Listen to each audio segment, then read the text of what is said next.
Vous êtes l'épouse d'un sénateur dans la Rome antique, en l'an 45 après J. C. Votre mari est au forum. Vos enfants sont avec leurs précepteurs. Et vous êtes en train de planifier le dîner quand des gardes impériaux se présentent à votre porte. Ils ne sont pas là parce que vous avez fait quelque chose de mal. Ils ne sont pas là pour arrêter votre mari. Ils sont là parce que l'impératrice Messaline a personnellement requis vos services. Et ce qui est sur le point de vous arriver va détruire votre mariage, ruiner la réputation de votre famille et faire de vous un divertissement pour la femme la plus puissante du monde. Pour elle, votre humiliation n'est rien de plus qu'une soirée comme une autre. Oui, cela s'est réellement passé. Valeria Messaline a régné aux côtés de l'empereur Claude pendant 7 ans et contrôlait, en gros, 60 millions de personnes à travers l'Empire romain.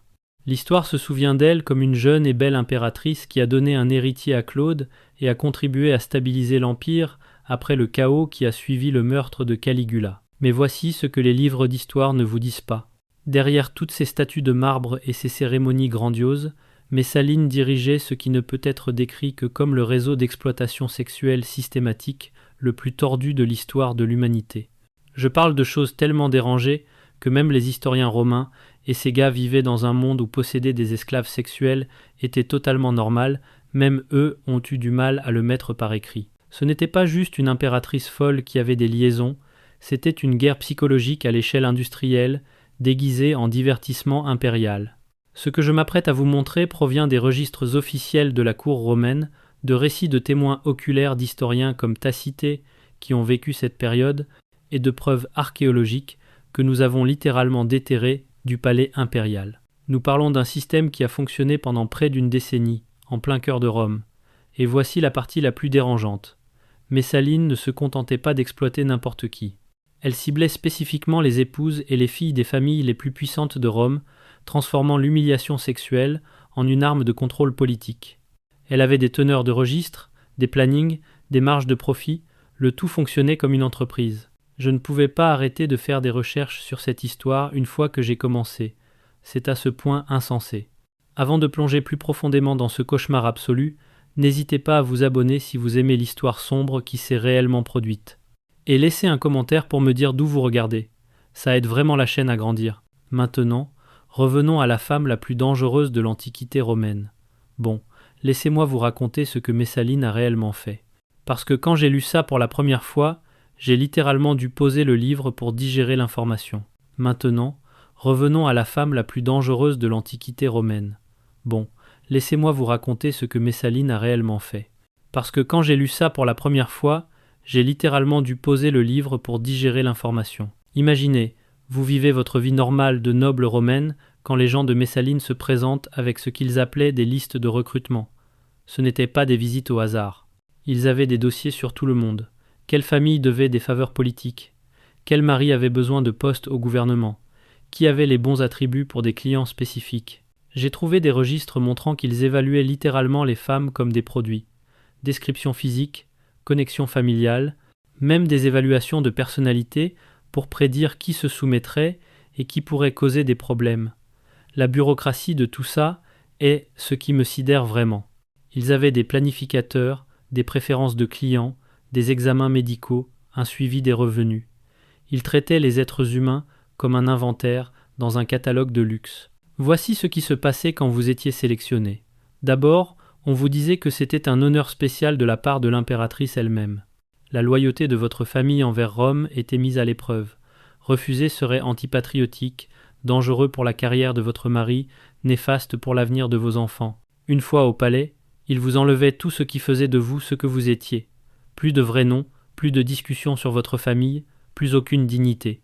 Vous deveniez ce qu'ils appelaient littéralement des biens impériaux. Et les clients, des politiciens à la recherche de faveurs, des marchands fortunés, des ambassadeurs étrangers, des hommes qui payaient le prix fort spécifiquement parce qu'ils couchaient avec l'épouse d'un sénateur ou la fille d'un consul. Je ne peux même pas imaginer ce que ces femmes ont traversé psychologiquement. Mais attendez, ça empire. Messaline ne dirigeait pas seulement un bordel. Elle a transformé l'exploitation sexuelle en divertissement. Elle organisait des compétitions où des femmes nobles devaient rivaliser avec des prostituées professionnelles dans des concours d'endurance. La plus célèbre, Messaline elle-même a défié la prostituée la plus renommée de Rome, Silice, pour voir qui pourrait coucher avec le plus d'hommes en 24 heures. Selon Pline l'Ancien, qui était en vie à cette époque, Messaline a gagné après 25 rencontres. 25 en une seule journée, comme une compétition avec des spectateurs. Ils avaient construit des zones d'observation spéciales dans le palais pour ce genre de spectacle. Les Romains riches venaient regarder comme si c'était des jeux de gladiateurs, sauf qu'au lieu de combattants, c'étaient des femmes de sénateurs qui étaient humiliées pour se divertir. Voici quelque chose qui m'a vraiment choqué lors de mes recherches. Messaline utilisait ces femmes comme des outils diplomatiques. Les rois et les gouverneurs étrangers qui visitaient Rome étaient honorés en ayant accès à des femmes romaines de haut rang comme une démonstration de faveur impériale. Mais ce n'était pas que de la diplomatie. C'était du chantage. Elle documentait tout, créant des dossiers qu'elle pouvait utiliser plus tard comme levier politique. Vous avez couché avec une femme de sénateur, maintenant vous nous appartenez. Le système s'est répandu dans tout l'Empire. Les gouverneurs provinciaux ont commencé à copier ce qu'ils voyaient à Rome, créant des réseaux de prostitution forcés à travers tout le monde méditerranéen. Ce n'était pas juste un phénomène dans un palais, c'est devenu une partie du fonctionnement de l'Empire romain. Ce qui rend cela si dérangeant, ce n'est pas seulement l'exploitation physique. C'est la manière dont Messaline a systématiquement détruit l'identité de ces femmes. Pensez-y. Vous êtes une matrone romaine respectée un jour, et le lendemain, vous êtes forcé de servir des clients dans le palais impérial. Votre mariage est ruiné, car la loi romaine rendait presque impossible pour les maris de maintenir leur honneur lorsque leurs épouses avaient été prostituées, même sous la contrainte impériale. Beaucoup de femmes ne s'en sont jamais remises. Certaines se sont suicidées après la fin de leur service. D'autres sont devenues des recluses complètes, trop honteuses pour réapparaître en public. Et leurs enfants ? La honte était héréditaire. Les enfants grandissaient marqués par ce qui était arrivé à leur mère. Les perspectives de mariage disparaissaient. Les opportunités politiques s'évanouissaient. Messaline n'exploitait pas seulement des individus, elle brisait des lignées familiales entières, pour des générations. Vous vous demandez probablement comment diable elle a pu s'en tirer si longtemps, n'est-ce pas ? Parce que le système du bordel n'était que le début. Messaline ne se contentait pas de l'exploitation sexuelle. Elle a créé un véritable gouvernement de l'ombre basé sur le chantage, le meurtre et le contrôle psychologique qui faisait paraître la prostitution au palais presque anecdotique. Je veux dire, quand la prostitution forcée est la plus petite partie de votre empire criminel, vous savez que vous avez affaire à quelqu'un de vraiment terrifiant. Laissez-moi vous raconter comment Messaline traitait les gens qui ne voulaient pas jouer le jeu de son système, parce qu'elle n'acceptait pas un non comme réponse. Elle éliminait ceux qui la contredisaient. Prenez son beau-père, Aulus Silanus. L'homme devient gouverneur d'Espagne, épouse la mère de Messaline. Tout va bien. Puis Messaline décide qu'elle le veut pour elle-même. Quand il rejette ses avances parce que, vous savez, c'est sa belle-fille, elle orchestre son meurtre. Mais voici la partie la plus tordue. Elle ne le fait pas simplement tuer. Elle crée une opération psychologique élaborée pour que l'empereur Claude ordonne lui-même l'exécution. Messaline va voir Claude et lui dit « Chérie, j'ai fait un terrible cauchemar la nuit dernière. J'ai vu Silanus te tuer. » Puis son allié Narcisse, le secrétaire en chef de Claude, arrive et dit « Par les dieux, César, j'ai fait exactement le même rêve. » Claude était super superstitieux à propos des présages et des rêves. Quand Silanus se présente pour sa réunion matinale habituelle le lendemain, Claude voit son arrivée comme une confirmation de la prophétie et le fait exécuter sur le champ. Je n'ai pas pu y croire la première fois que j'ai lu ça. Elle a transformé les croyances religieuses de l'empereur en une arme pour commettre un meurtre par procuration. Mais il ne s'agissait pas seulement d'éliminer des menaces. Chaque exécution s'accompagnait d'un bonus financier. Quand quelqu'un était exécuté pour trahison, ses biens étaient confisqués et redistribués. Devinez qui en récupérait la plus grande partie. Valerius Asiaticus possédait ces célèbres jardins que Messaline voulait. Alors, elle a fait en sorte qu'il soit jugé pour trahison dans la chambre de Claude, pendant qu'elle regardait depuis le côté. On peut parler d'un simulacre de procès. Le gars a failli être acquitté, aussi jusqu'à ce que le procès soit saboté à la dernière minute. Messaline est repartie avec l'un des biens immobiliers les plus précieux de Rome. Voici ce qui me sidère vraiment. Toute cette opération était rentable. La prostitution forcée générait des revenus. Les confiscations de biens apportaient des richesses. Et le chantage politique créait des sources de revenus continus. Messaline a fait de l'appareil impérial romain une entreprise criminelle déguisée en gouvernement. Et elle l'a fait pendant 7 ans sans que Claude ne s'en rende compte. Comment un empereur peut-il ne pas remarquer que sa femme dirige une opération criminelle massive depuis son propre palais ? C'est ce que je n'arrêtais pas de me demander. Mais voici la partie qui me hante le plus dans toute cette histoire. Messaline n'a pas seulement commis ces crimes, elle les a fait paraître normaux, voire à la mode. Elle utilisait le bon langage. Les femmes n'étaient pas forcées à la prostitution, elles étaient honorées par un service impérial. Les familles n'étaient pas soumises au chantage, elles démontraient leur loyauté envers Rome. Les enfants grandissaient en pensant que c'était comme ça que les choses fonctionnaient. Les adolescentes apprenaient que leur corps appartenait finalement à l'État. Les garçons apprenaient que leurs futures épouses pourraient être appelées à servir l'Empire. Et ça a fonctionné. Les familles se disputaient pour montrer leur enthousiasme pour les demandes de Messaline, car la conformité apportait des récompenses, contrats gouvernementaux, commissions militaires, avancements politiques. La résistance signifiait la mort sociale. Le point vraiment tordu, c'est que ce système s'est propagé au-delà de Rome. Les gouverneurs provinciaux ont commencé à mettre en œuvre des programmes similaires parce qu'ils avaient vu à quel point cela fonctionnait efficacement dans la capitale. Nous parlons d'exploitation sexuelle systématique, devenant une politique impériale standard à travers le monde méditerranéen. Les preuves archéologiques suggèrent que des sections entières de bâtiments gouvernementaux ont été modifiées pour accueillir ces activités.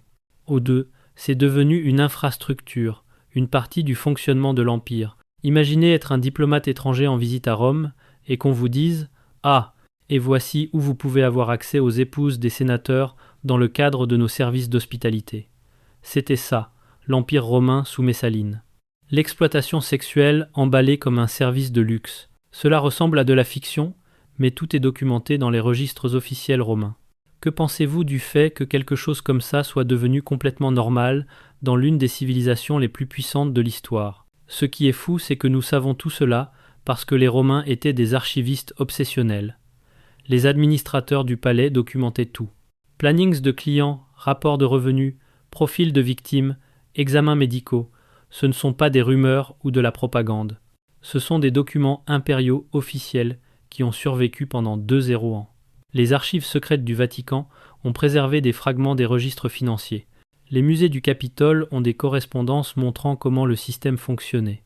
Des fouilles archéologiques du palais palatin ont découvert des modifications physiques spécialement conçues pour ce réseau.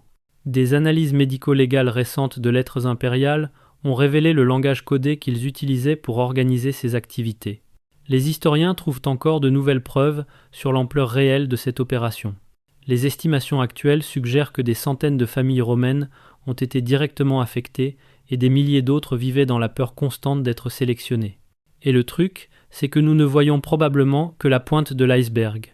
La plupart des victimes n'ont jamais parlé de ce qui leur était arrivé, et la plupart des registres ont été délibérément détruits après la mort de Messaline. Alors, comment tout cela a-t-il fini par s'effondrer? Messaline est devenue trop ambitieuse pour son propre bien.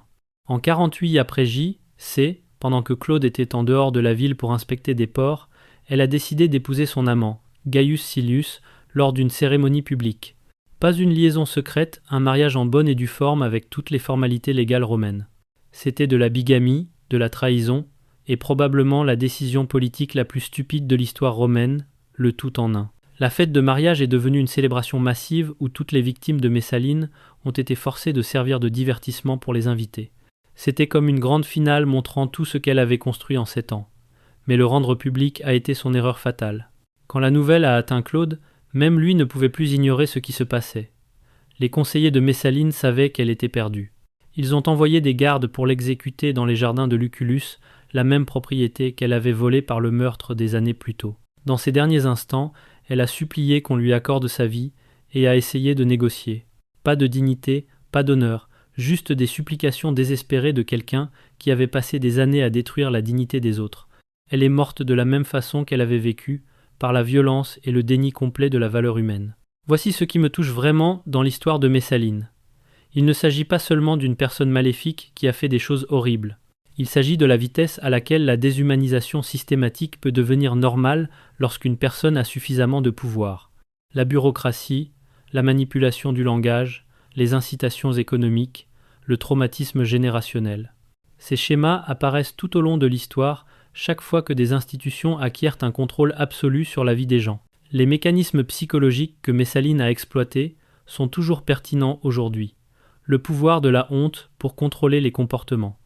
L'efficacité de l'humiliation sexuelle comme arme politique. La façon dont les abus systématiques sont normalisés par une mise en œuvre progressive et un emballage culturel approprié. Comprendre comment cela a fonctionné dans la Rome antique nous aide à reconnaître des schémas similaires dans notre propre monde. Mais surtout, nous devons nous souvenir des milliers de femmes dont les noms et les histoires ont été complètement perdus dans l'histoire. De vraies personnes qui ont subi des traumatismes inimaginables pour construire l'empire de pouvoir absolu d'une seule personne. Leurs expériences comptent, leurs douleurs étaient réelles et leurs histoires méritent d'être racontées, même 2 ans plus tard. Pensez-vous que quelque chose de similaire pourrait se produire à nouveau sous une forme différente? Laissez vos réflexions dans les commentaires. Je suis vraiment curieux de savoir ce que vous pensez de cette partie de l'histoire. Auriez-vous survécu dans cette cour? Comment pensez-vous que vous auriez géré d'être pris dans le système de Messaline?